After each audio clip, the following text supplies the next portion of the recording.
Greetings, friends out there. Saludos, amigos. We're gathered together Estamos here hoy aquí today. reunidos en una sesión muy especial de AA. One that was Una dreamed sesión up que fue by planificada my por friends mis before, amigos del cuartel general, and, según creo yo, thought was that para we would discutir la discuss tradición the de AA AA. tradition. I like this Me gusta esta idea, because, you know, porque como it's saben, impossible for Lois es imposible and me para to Lois y para mí travel viajar with AA extensamente en and to AA contact you y reunirlos a ustedes como It acostumbrábamos. strikes us, that Sucede que películas de este tipo quizá sean lo más acertado. Of course, one thing I like about this Por supuesto AA meeting, que una de las cosas que me gustan de las reuniones de AA en particular es que me han asignado a mí para ser quien les hable. I still have some vestiges of Aún tengo ego. algunos vestigios de amor propio.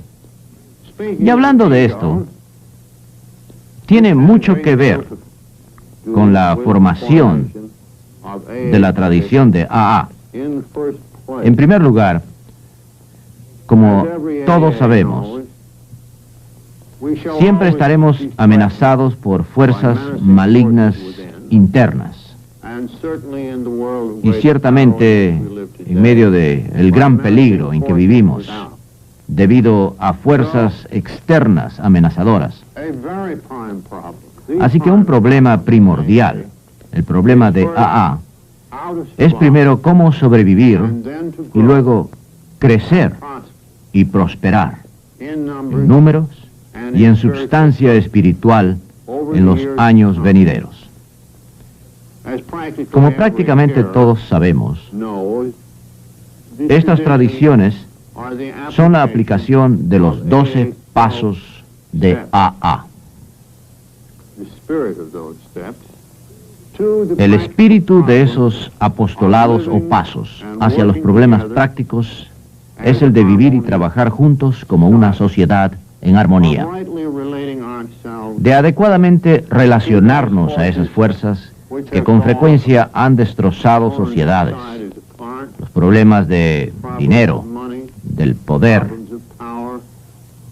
del prestigio, del manejo de propiedades, etc.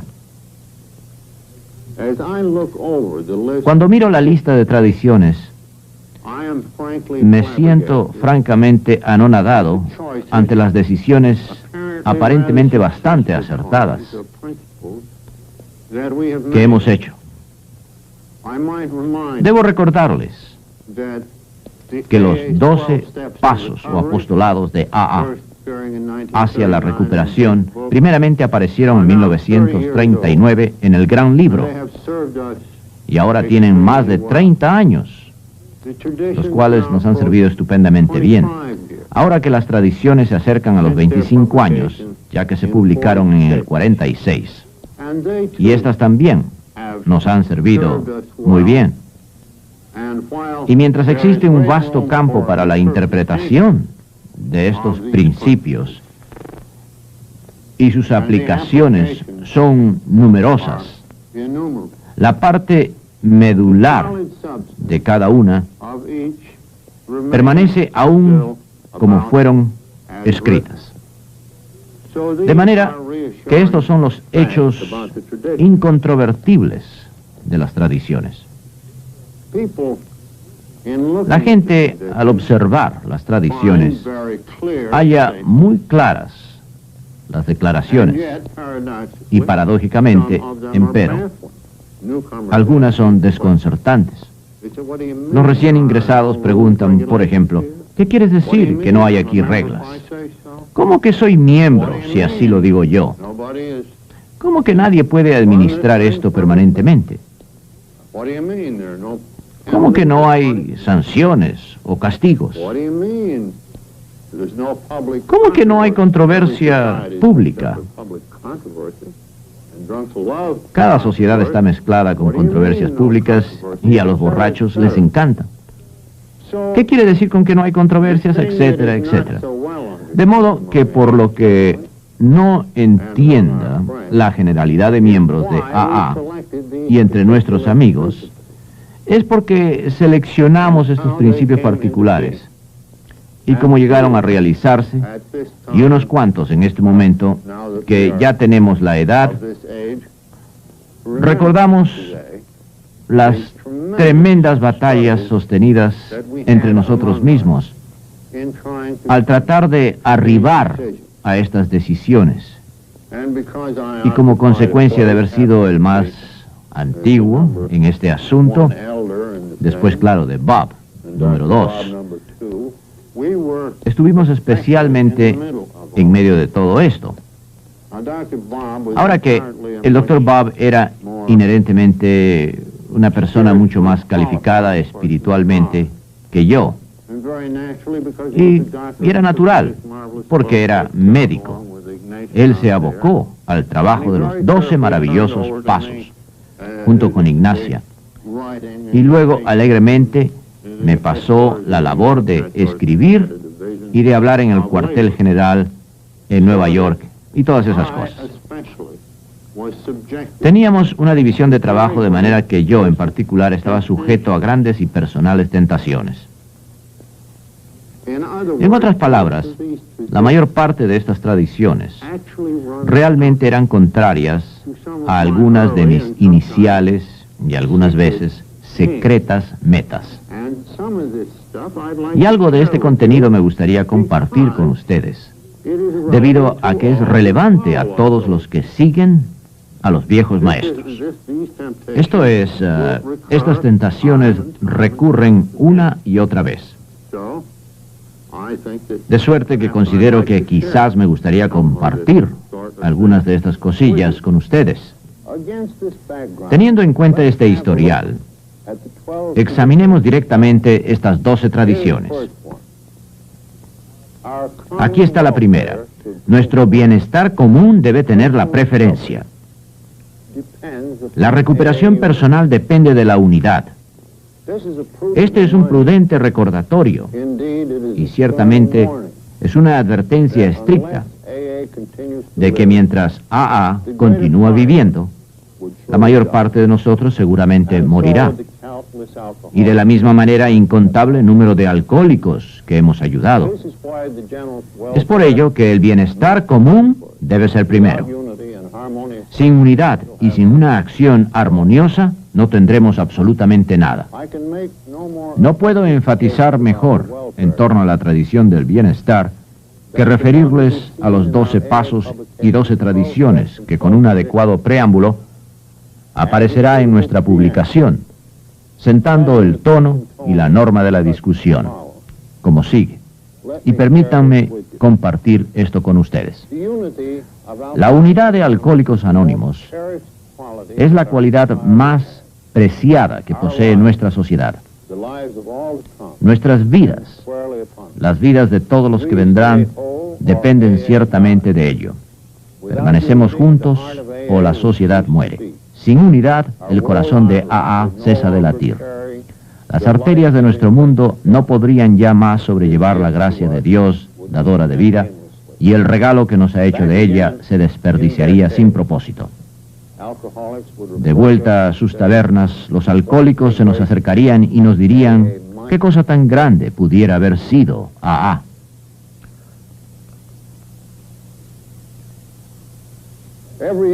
Todos y cada uno de los miembros de AA sabe que tiene que apegarse a los principios espirituales de recuperación. Si se desvía demasiado, el castigo es seguro y rápido. Se enferma y finalmente muere.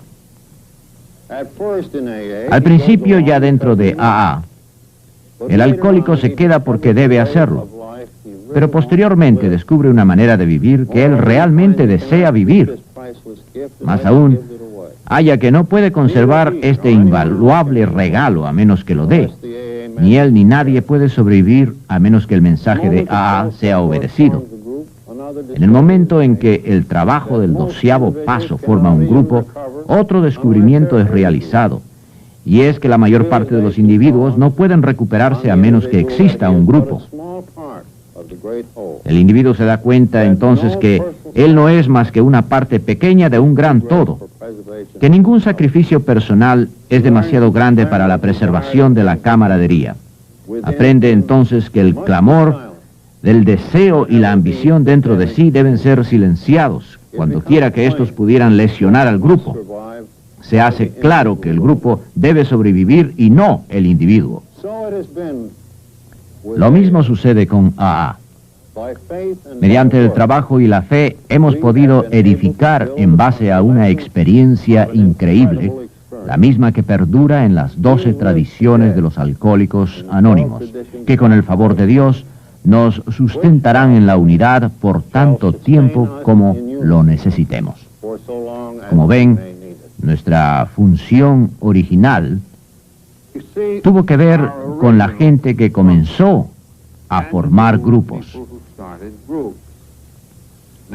Naturalmente, el Dr. Bob se convirtió algo así como en el padre del grupo de acción, y yo me transformé en el padre del grupo de Nueva York. También estaban Clarence en Cleveland, así como Earl en Chicago y Cliff en Los Ángeles. Y todos fuimos los fundadores de AA en sus respectivas plazas. Y, muy natural, ya que no había otra manera, estas gentes lograron que algunas personas dejaran de beber, luego de largo y extenuante esfuerzo. Después estas personas formaron un equipo, y en cierto sentido estructural, casi pudiera decirse de esto que tiene un papa y su respectiva jerarquía. Tal cosa fue el principio de lo que vendría a ser la pirámide de AA. La cima fue construida primero, y a medida que ella creció en su base y más personas ingresaron, los fundadores continuaron dando instrucción espiritual. Bien sostuvieron reuniones en sus casas o lograron hacer arreglos, y cuando la propaganda incrementó, se hicieron cargo de la misma. En otras palabras, los fundadores estaban realmente dirigiendo los asuntos de una familia adolescente o infantil, y así es como debió haber sido. Sin embargo, se produjo un cambio en esta situación cuando AA creció rápidamente,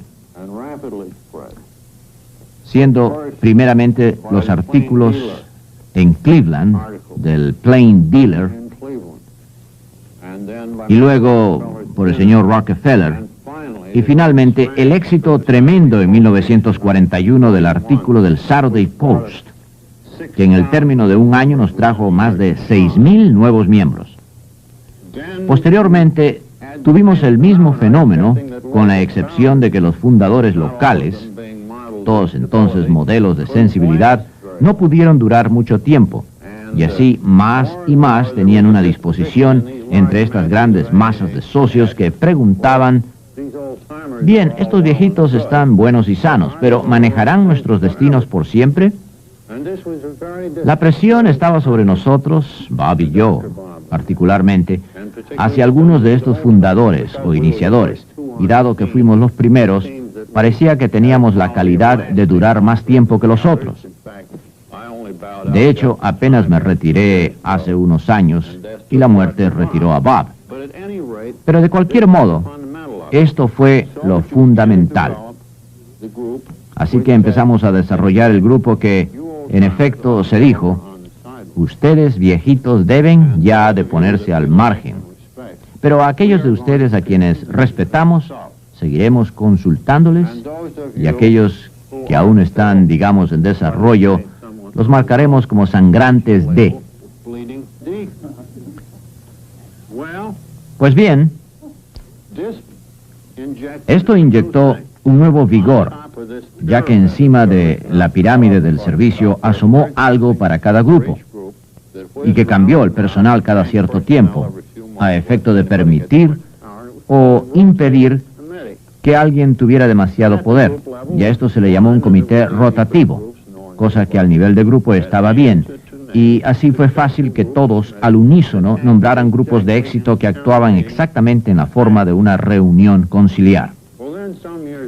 Pero entonces, unos años más tarde, los problemas se tornaron tremendos, y hubo necesidad de tomar una decisión al abocarse al problema y encontrar enormes dificultades entre toda esta gente urbana, e inclusive sus representantes, para reunirse o seleccionar personal o un comité para dirigir y conducir una oficina interna de grupo. Esto fue un negocio difícil y de hecho recuerdo una población en donde la confusión era tan grande que se tenían 4 o 5 veteranos con sus números telefónicos, cada uno de ellos anunciando que representaban a AA y no los demás. Bien, cuando llegó la hora de instalar una oficina, los problemas de la ciudad eran tan grandes que en efecto tuvieron que esforzarse demasiado para poner la primera oficina de manejo. Esto no representó un gran éxito, aun cuando sí un clamor político. Pero al mismo tiempo, no proveyó a la oficina con administración de máxima eficiencia. Pero poco a poco, el grupo interno de manejo permaneció básicamente democrático en su estructura. Los representantes de grupo contaban con todos los elementos de poder, pero el comité que manejaba la oficina podía nominar a sus sucesores bajo la teoría de que conocerían a las personas y el tipo de habilidad requerida y necesitada, amén de que si en la reunión de los representantes del grupo, los locales, no estuvieran de acuerdo, ellos podían aún nombrar a sus propios hombres, ya que últimamente contaban con el poder. Pero tal cosa empezó a lograr avances para lo que ahora conocemos como el empleado de confianza dentro de la tradición de AA.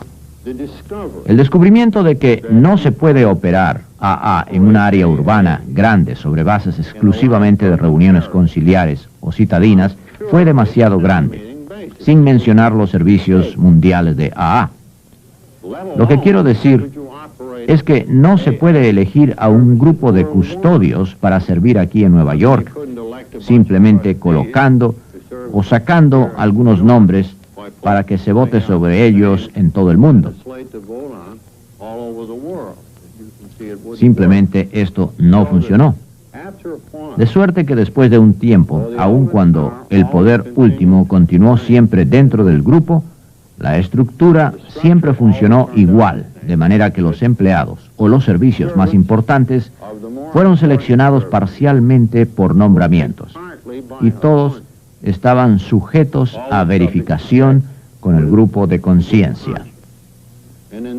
Y de esta manera pudimos obtener gente requerida para ciertos y particulares trabajos y habilidades, personas de excelencia para estas posiciones. Y así la estructura se desenvolvió. Paralelo a todo esto, y de hecho antes de todo, contamos con una estructura para servicios mundiales aquí mismo que finalmente se desarrolló, aun cuando ello duró varios años en realizarse. Muchos AA recordarán que en 1938 incorporamos algo llamado la Fundación Alcohólica y, entre otras cosas, la fundación se hizo cargo del libro de Alcohólicos Anónimos que en forma separada había sido publicada y financiada, tomando por sorpresa a los custodios que eran obligadamente no alcohólicos y unos cuantos que sí lo eran, seleccionados en verdad por el Dr. Bobby Joe. Se apoderaron de los títulos de nuestra literatura y abrimos una pequeña oficina, y cuando el artículo del Saturday Post apareció con su enorme caudal de interrogantes, clarificamos la mayor parte. Y luego empezamos a adentrarnos en los problemas de las relaciones públicas y todas las cosas que ahora hace la Oficina Mundial.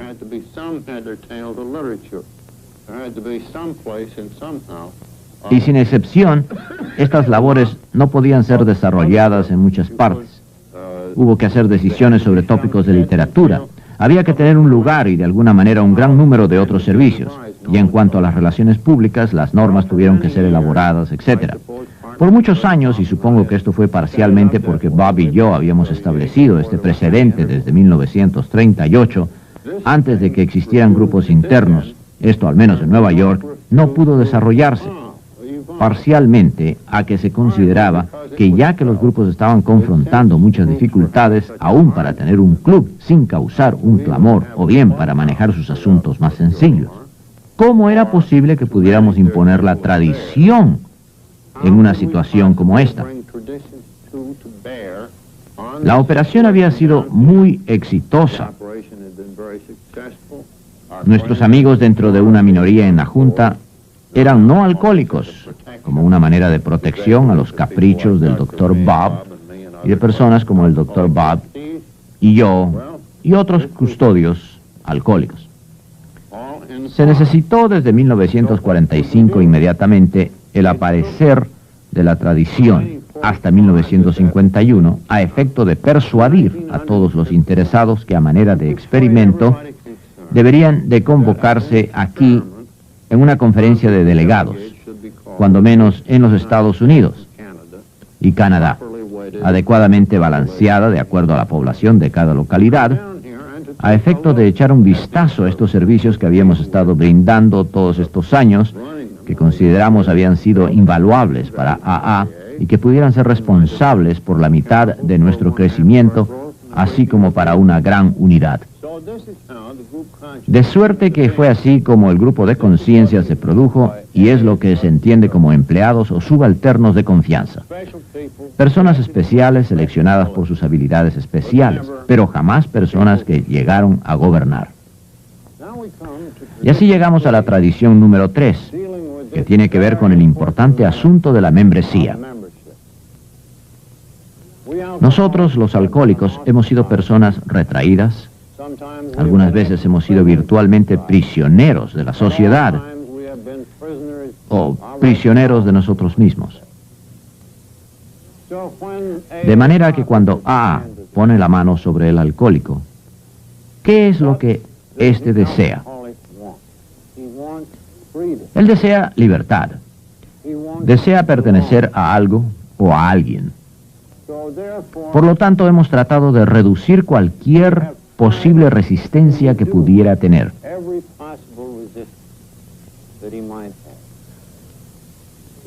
El alcohólico generalmente se resiente ante la religión, asimismo ante la medicina y ante la sociedad. Quizás en la distancia haya escuchado que AA es como otra organización religiosa y se queja que las misiones le engañaron y le hicieron trabajar. Así que cuando llega y encuentra que, de hecho, el único requisito de AA para ser miembro es el deseo de dejar de beber, su alivio es inmenso. Cuando se le dice que hay una calidad espiritual en torno a AA, pero que esto no requiere de teología o de creencias religiosas en el sentido común, que el grupo puede ser fuerza elevada, entonces su sentido de libertad no tiene límites. Y se hunde luego en una corriente nueva que se traduce en una vida más feliz y sobria. De manera que debemos de mantener esta opción bien abierta. No podemos imponer restricciones y nosotros nos comprometemos a esto. No podemos obligar al miembro nuevo a que crea todo. Realmente le invitamos a estar en desacuerdo con todo lo que le decimos y aún así, si aún él desea quedarse, puede ser un AA si desea. Este es el capítulo de la libertad individual que está ejemplificada en la importante tradición 3 que ventila el asunto de las membresías.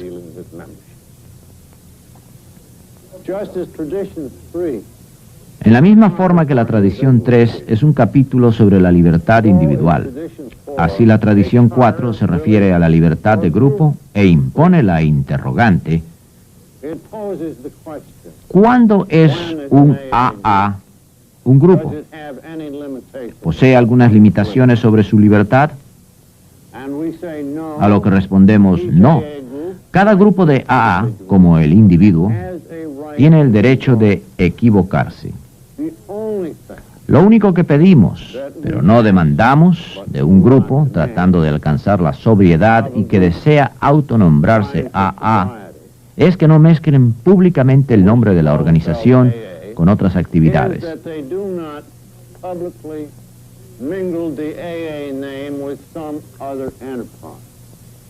Porque obviamente nadie se interesaría. Además de que podría ser una cantera de problemas, especialmente cuando hablamos de grupos protestantes, los católicos, los republicanos y los comunistas. Tal cosa sería absurda y peligrosa para el avance nuestro. En tanto, el objetivo primario esté dirigido hacia la sobriedad y no nos vincule a nadie más, ellos pueden mantenerse como deseen.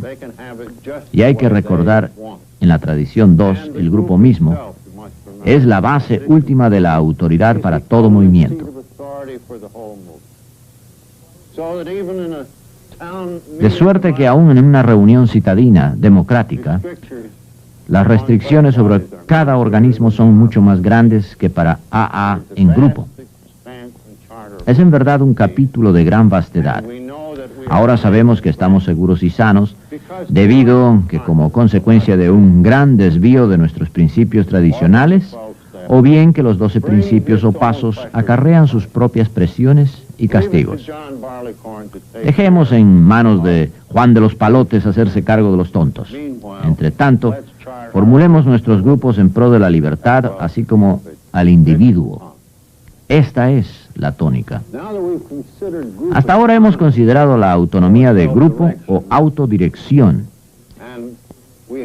y hemos manifestado que cada grupo tiene el derecho de estar equivocado. Y como cosa extraña, la tradición 5 está centrada en propósito único o el grupo ideal de AA.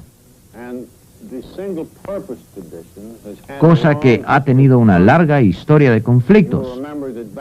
Recordarán que en 1938, cuando establecimos nuestra regencia, la incorporación original dio fuerza a AA y sus custodios para participar en todos y cada uno de los aspectos del campo alcohólico, con la excepción, creo, de abogar por la prohibición. En ese tiempo, se suponía que debíamos contar con nuestra propia cadena de hospitales y que debíamos mantener centros intermedios financiados por AA y que necesitábamos granjas de descanso, así como de meternos en el campo educativo, debido a que después de todo, ¿quién sabía más de este asunto que nosotros, los borrachos? Pero una larga, pero muy larga experiencia nos ha demostrado que por razones prácticas, razones de seguridad, de protección en contra de comprometer nuestras energías y por razones de autoprotección, así como de afecto, por todas estas razones, cada grupo de AA debe autolimitarse a un solo propósito. Interpretando la tradición, cada grupo tiene un solo propósito: llevar su mensaje al alcohólico que aún sufre. Inmediatamente la gente dirá, ¿pero por qué no podemos estar en otras empresas? El hecho es que cada uno de nosotros necesita la labor de AA para su propia subsistencia. Necesitamos evitar complicaciones y distracciones. Así es que enfatizamos en este propósito único, llevar este mensaje al alcohólico que aún sufre. Ahora, otra razón para este propósito singular es nuestro valor único para el alcohólico que aún sufre. Nuestra habilidad de llegarle al fondo y vivir donde él vive, en su propia caverna, y llevarle hasta ver la luz. Esta es la facultad única que poseemos. Ahora bien, esto no puede ser duplicado por otro grupo u otro acercamiento. Y hasta ahora ha producido la sobriedad en más de 15.000 grupos, a quizás más de 500.000 de miembros de AA. Nuestra tarea es aún alarmante, apenas en esta línea de propósito único. Con nuestra membresía presente, si solamente pudiéramos lograr que el alcohólico se nos acercara, si solamente la gente profesional que tiene a su cargo alcohólicos nos permitieran ayudar, en lugar de poner sobrios a 25,000 borrachos al año, con la labor de los 12 apostolados que tenemos, podríamos bien poner sobrios a más de 100,000 alcohólicos por año. Y solo Dios sabe que esta tarea es tremenda y que estamos en posición de ventaja para llevarla a cabo por nosotros mismos, o mejor aún, por medio de la cooperación con nuestras agencias. De suerte que considero que ahora no existe duda de que cada grupo de AA decidirá apegarse a su propósito. Los miembros de AA participan en otras actividades como miembros, también como ciudadanos, lo cual está bien, pero como grupo, como acto de compañerismo nacional e internacional, apeguémonos a nuestro propósito original. Dejemos que el adagio o refrán, zapatero a tus zapatos, sea nuestro. Ese debe ser nuestro propósito primordial.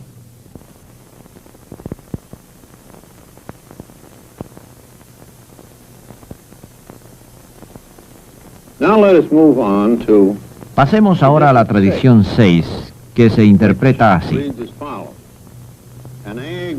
Un grupo de AA jamás financiará o prestará el nombre de AA a ninguna instalación relativa o empresa externa, mucho menos que problemas de dinero, propiedad y prestigio nos aparten de nuestro propósito primordial.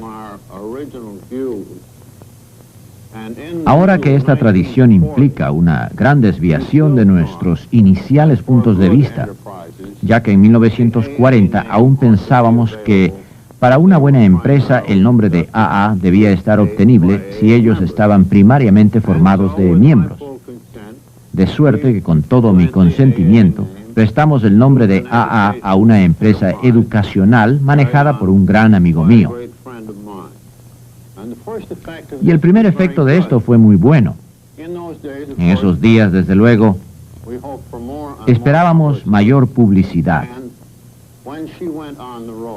Y cuando proseguimos por el camino educando al público, inaugurando otros grupos, la agencia recibió gran publicidad, que nos tocó también a nosotros, ya que en forma pública había declarado que ella era miembro de AA. Se produjeron otras instancias similares, realmente amenazadoras, en donde se prestó el nombre de AA.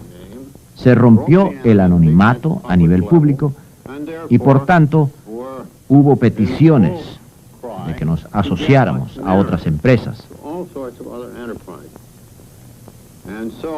De manera que para 1950 habíamos experimentado el tremendo peligro de dar apoyo a nivel público, o bien que miembros de AA salieran del anonimato a nivel público, así como de tratar de obtener el apoyo de AA para empresas de su propiedad por dinero o publicidad.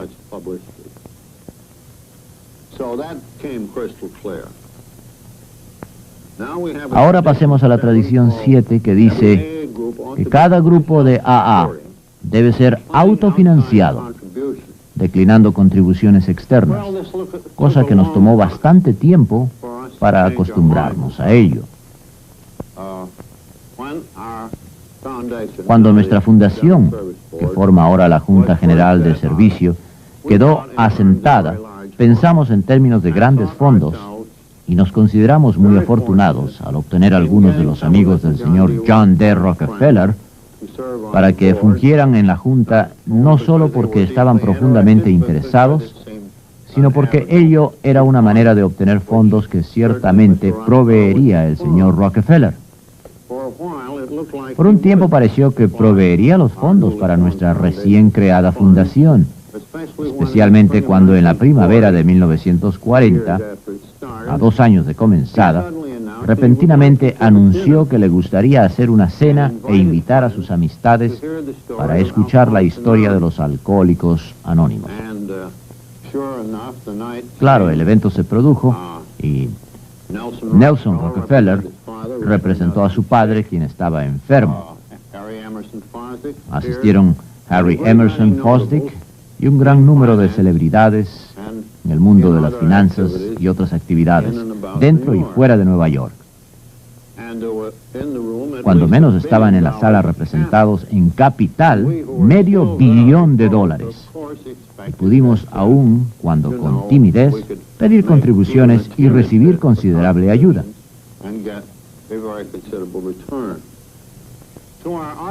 Y ante nuestro gran asombro, después de la reunión, el señor Rockefeller escribió a todos los que asistieron y fueron invitados una carta indicando la importancia del evento y lo que representaba para la cristiandad del primer siglo y cómo en sus valores simples y espirituales el acto no necesitaba de dinero. Sin embargo, hizo una pequeña excepción, diciendo que un par de originadores estaban aún necesitados de un poco de ayuda y que por ello donaba la modesta suma de $1,000. Todos y cada uno de los presentes quedaron impresionados con la idea de que no era necesaria una gran cantidad de dinero. Uno dio apenas $10. Y creo que la contribución mayor, aparte de la del señor Rockefeller, fue de $300. Subsecuentemente, el amigo del señor Rockefeller, William Richardson, que fungía entonces en la Junta, se dirigió al señor Rockefeller y de vuelta enfocó el asunto del dinero. A lo que el señor Rockefeller dijo: Dick, el dinero va a echarlo a perder todo, ya que esto debe ser autosuficiente. Así que en verdad debemos dar crédito al señor John Rockefeller por su providencial sabiduría a beneficio de AA. Y desde entonces ha referido esta historia muchas veces, lo mismo su hermano Nelson, en el sentido de que esta es la única organización que devuelve el dinero que se le ha prestado. Así que esta es la raíz de nuestra tradición, de que cada grupo de AA debe ser autosuficiente, declinando contribuciones externas. Hemos creado una regla rígida acerca de las contribuciones de individuos dentro de AA, ya que numerosos miembros son ricos y estarían encantados de enviar al cuartel general gran cantidad de plata. Pero tantos ellos como los demás consideramos que no debemos de pasar nuestras responsabilidades financieras a estas personas. Debemos compartir la responsabilidad financiera y no aceptar regalos cuantiosos que pudieran tender a comprar favores de los custodios. De suerte que lo más que un individuo puede dar a AA siendo miembro son $200 anuales. Todas las demás contribuciones proceden de los grupos mismos. Asimismo, hemos declinado grandes sumas de fuentes externas y rezo porque así sea siempre.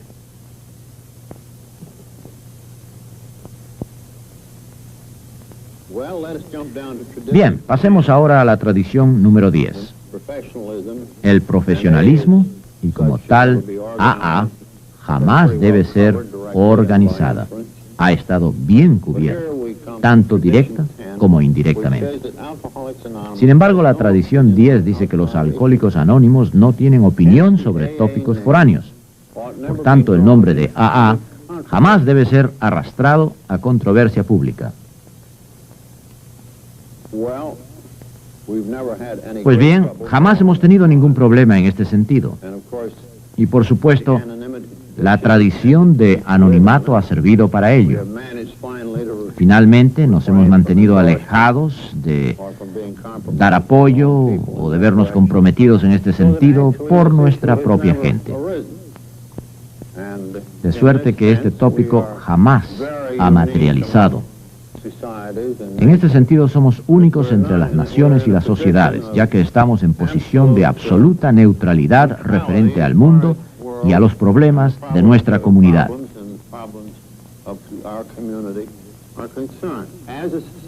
Como una sociedad, como individuos, adoptamos toda clase de posiciones en estas cosas, pero como sociedad no expresamos opiniones y por tanto no nos metemos en polémicas, ya que esto podría ser fuente de tremendos problemas si lo hiciéramos.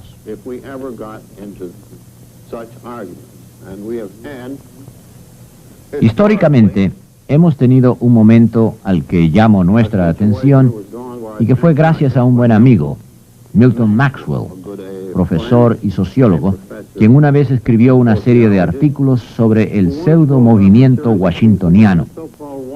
Esto aconteció en 1840 y fue una sociedad formada de alcohólicos tratando de ayudarse personalmente los unos a los otros, alentando la adopción de juramentos, teniendo el beneficio de la identificación y algunos de los atributos de AA.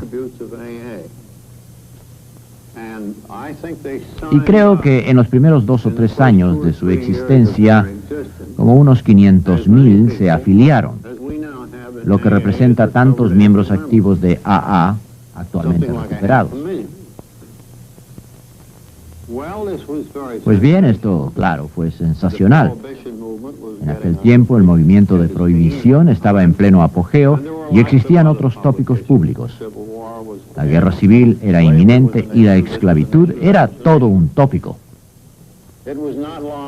No pasó mucho tiempo antes de que los washingtonianos sostuvieran sesiones iluminadoras, preferentemente en Nueva York y en Baltimore. Así llenaron el Salón Faneuil, lo que constituyó un gran triunfo entonces digno de atención. Había gran presión sobre ellos para que se manifestaran y algunos resultaron grandes oradores, aun cuando otros eran oradores profesionales. Los oradores del sur pudieron adentrarse en otras materias aparte de la bebida. Lo mismo pasó en el norte. Por ejemplo, los oradores sureños no aceptaban la idea de la abolición, en contraste con los norteños, logrando arrastrar a los washingtonianos hacia esa tremenda controversia antes de la guerra. Y por otra parte, obtuvieron el nombre de Washington para toda suerte de empresas. Y ambos estaban en los dos bandos de la controversia sobre la bebida. Luego comenzó el proceso de la desintegración debido probablemente a su fuerza espiritual, generada por la aceptación de promesas, aun cuando el agrupamiento, como para nosotros, no fue tremendo. Pero generalmente fue una desintegración, ya que habían realizado cosas naturales, pero que a la postre resultaron sumamente destructivas. Y a medida que nuestra tradición se desarrollaba, teníamos el espectro del pasado, lo que confirmó que estábamos posiblemente en la senda correcta en el asunto de controversia pública, en lo referente a pagar nuestras propias cuentas, o sobre el asunto de no involucrarnos en otras empresas, y así sucesivamente. Además, confirmó la gran guía protectora de nuestra tradición sobre el anonimato.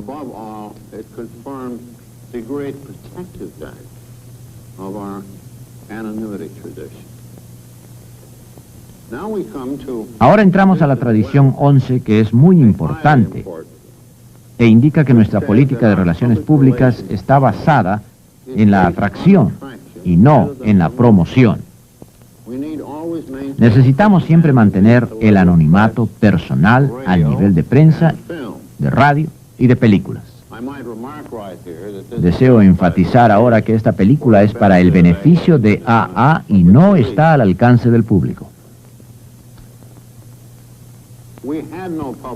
No contábamos con una política de relaciones públicas, con la excepción del temor a ellas por los primeros años de nuestra vida. Particularmente nuestras sociedades en el oeste, de las cuales habían 2 o 3, eran casi enteramente secretas. En aquel entonces, si se adelantaba la disyuntiva de la atracción contra la promoción, la primera quedaba rezagada y en la espera de algunos beodos que pidieran ayuda.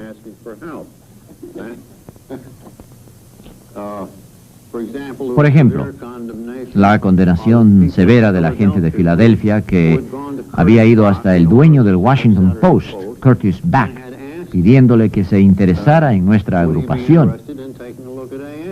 Así lo hizo, y Jack Alexander fue comisionado para escribir el famoso artículo de marzo del 41.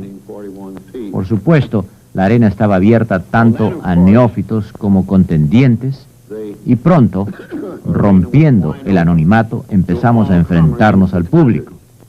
Todo por el bien de la causa, ya que aún así ello nos acarrió más miembros. Por ende, estábamos haciendo una buena labor.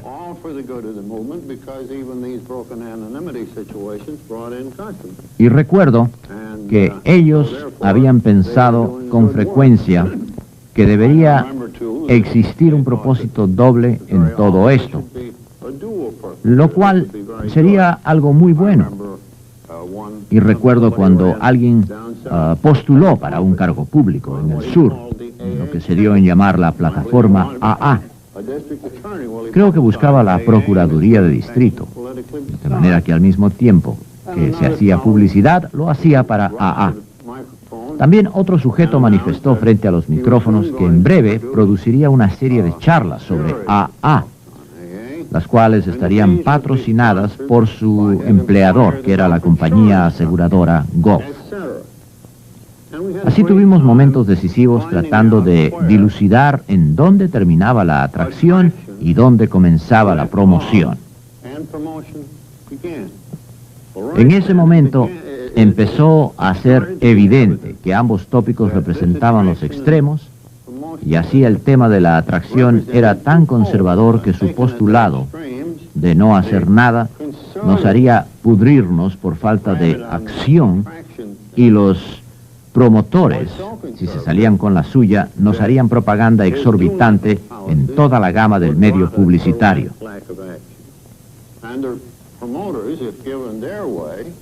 En otras palabras, los conservadores nos pudrirían y los promotores nos arruinarían. De suerte que la línea entre la atracción y la promoción debería ser cosa de una interpretación sensata.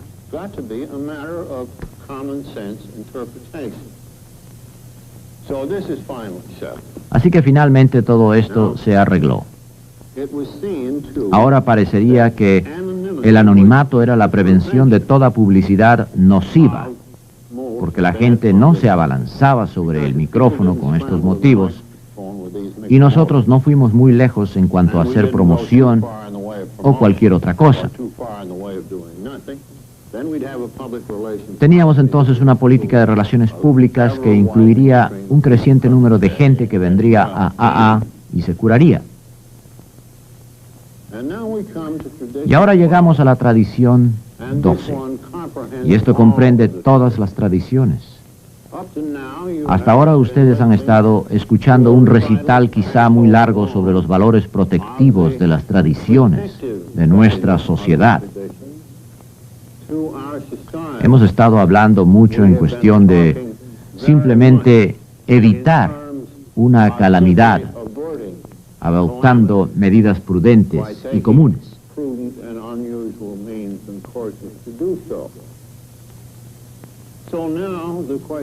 Así que ahora la pregunta suya podría ser, ¿no hay un contenido más constructivo o espiritual en nuestras tradiciones que el de simplemente acumular nuestros temores y ansiedades y nuestros esfuerzos por protegernos a nosotros mismos de males y circunstancias indecibles? Pues sí.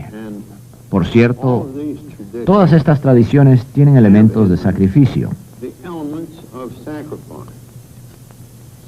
Ya sea que hablemos de sacrificios por grupos o de sacrificios por miembros de AA.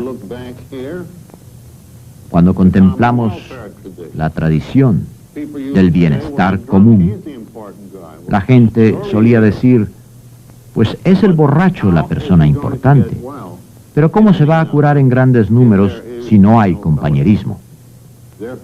Por lo tanto, el bienestar común ha pasado a primer lugar y nuestro bienestar individual a segundo lugar. De la misma manera estaríamos propensos a ser guiados por el poder. Tenemos que ceder ante la idea de que podemos ser instruidos por la conciencia del grupo.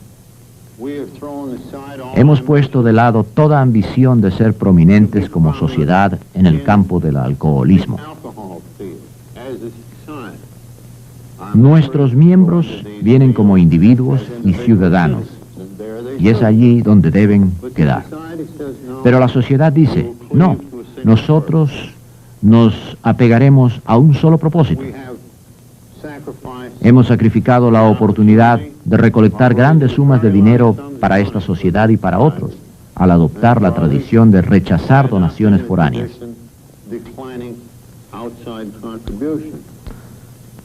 Aquellos de nosotros que tienen ambiciones especiales, de ser profesionales, y no quiero decir solo empleados en una oficina, sino que me refiero a la terapia por paga.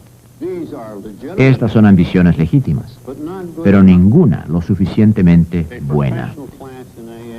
Una clase profesional en AA podría hasta conducirnos a nuestra destrucción y ciertamente a la de nuestro acometido. Así que afuera con el profesionalismo.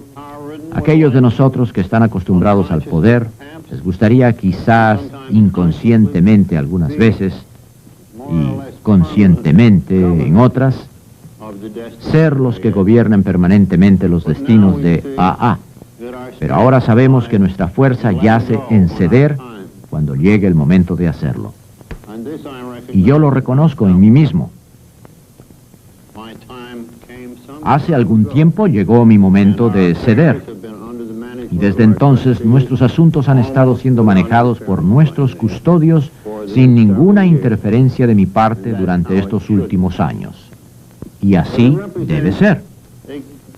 Pero representa desistir, sacrificar ambiciones, muchas de las cuales serían ilegítimas en el mundo que nos rodea.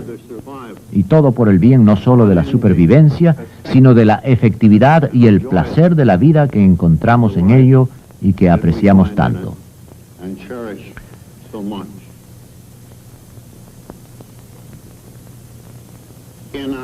En nuestras relaciones públicas hemos ido a la contra de toda experiencia con el mundo moderno, donde todo es un proceso basado en el matrimonio o divorcio de figuras de gran notoriedad.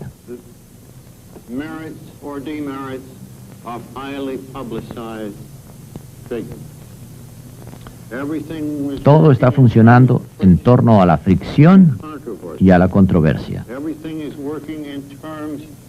Todo funciona en torno a los que tienen y a los que no tienen, en sumas grandes de dinero, pasadas de una clase a otra. Nosotros no denunciamos estos desarrollos, sino que decimos que para nuestros fines particulares son peligrosos. Por lo tanto, consideramos prudente alejarnos de ellos. Así que existe una cualidad de sacrificio, de que no obramos conforme a nuestras tradiciones, meramente porque debemos evitar la calamidad personal. Nosotros preferimos estas tradiciones porque en principio son buenas y porque últimamente las queremos para nosotros. Mientras que otro curso podría ser bueno, para nosotros, este es el mejor. En nuestro caso, lo bueno puede ser con frecuencia el enemigo de lo mejor. Pues bien, me gustaría contarles ahora una anécdota final, aunque a veces no me gusta mucho hablar de ella. Podría parecer que me estoy jactando de mí mismo. Bueno, quisiera hacer hincapié en que el Dr. Bob y yo empezamos a reconocer a fines de los años 40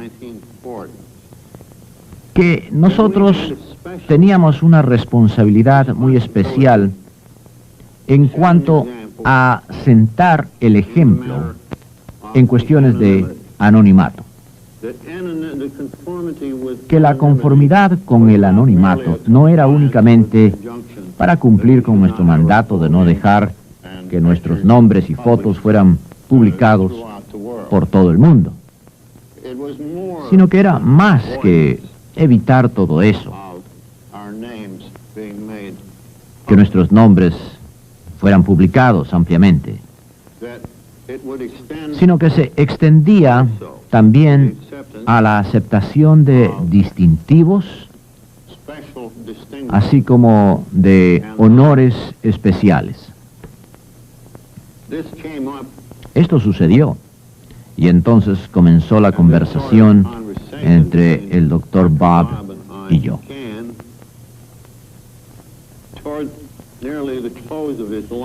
Hasta el día en que falleció, pues estaba muy enfermo, como bien es sabido. Yo viajaba siempre entre esta ciudad y Akron, y él era muy activo en esos días, no obstante. Pero este día estábamos hablando y él me dice, ¿sabes? Quiero mostrarte algo que me conmueve muchísimo, y algo que por supuesto yo no se lo diría a un donante en potencia porque es un poco cómico, pero me gustaría saber tu reacción al respecto. Así que extendió en el piso un plano que era un dibujo de un mausoleo de tamaño mediano en el cual podría descansar eternamente él y Anne cuando murieran. Y el Dr. Bob me mira y me dice que había gente que opinaba que era algo necesario porque así se había hecho con otras celebridades. Por supuesto que él se había opuesto a ello. Entonces Bob me mira con esa sonrisa tan típica de él, me dice, Bill, yo creo que tú y yo debemos ser enterrados como cualquier otra persona.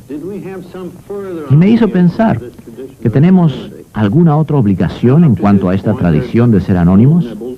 Y hasta este momento no cabía la menor duda de que él había recibido ofertas, y yo también, de universidades pequeñas que nos otorgaban grados académicos de varias clases y, bueno, las rechazamos todas. Pero entonces comenzamos a pensar, ¿la tradición no se extiende al asunto de honores? ¿No se extiende hasta la aceptación de tener notoriedad, aunque sea póstuma?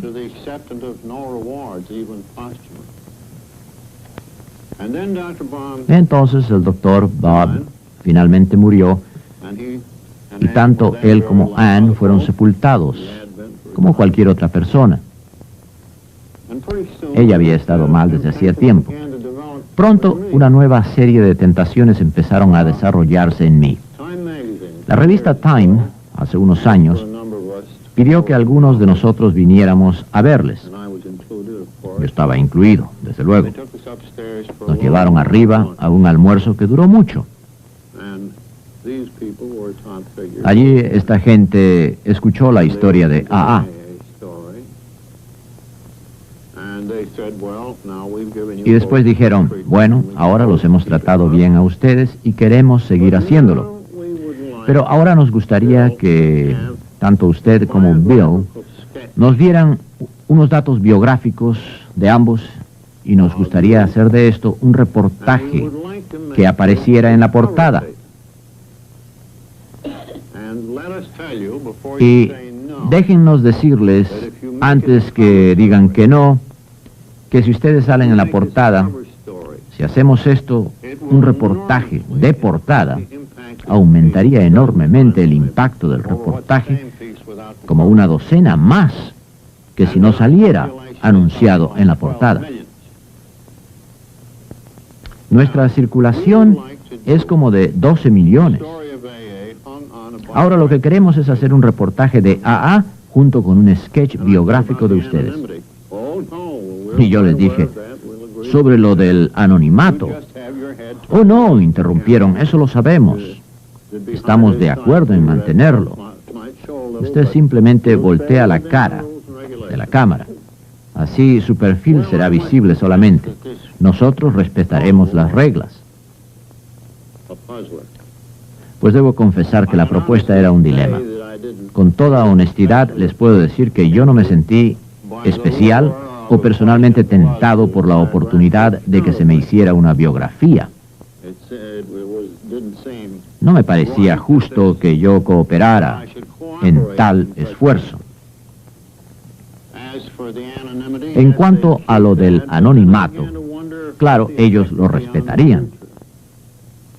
Pero entonces comencé a preguntarme cuál sería el efecto en el futuro. Si yo comenzaba a dar detalles biográficos y estas cosas a los medios informativos, aún aunque tuviera la cara volteada de la cámara, una vez que yo estuviera lejos y fuera del camino, otras personas podrían decir, bueno, el viejo casi lo hace, así que ¿por qué no les doy yo también mi biografía y salgo de frente de ahora en adelante ante las cámaras? En otras palabras, abriría la puerta a gente con sed de poder. Todo esto era muy difícil de resistir porque las declamaciones son la muerte para algunos y para otros significan la prolongación de sus enfermedades. El impacto de esto podría haber sido enorme y haber traído grandes números de gente. Así que el decir no fue algo que me desveló muchas noches. Siempre creí y esperé haber tomado la debida decisión para el futuro de AA. Pero nuevamente por mucho tiempo los espectros de los que murieron y de aquellos que podrían haberse curado antes han seguido atormentándome. Era cuestión de haber hecho una evaluación de este asunto y ver si hubiera sido más provechoso para más gente o de más valor que la ventaja de un ejemplo que incluyera la aceptación de honores públicos en la tradición del anonimato de AA. Y yo he optado por lo segundo. Es lo mejor que puedo hacer. Se los dejo a ustedes para el futuro, por lo que pueda valer.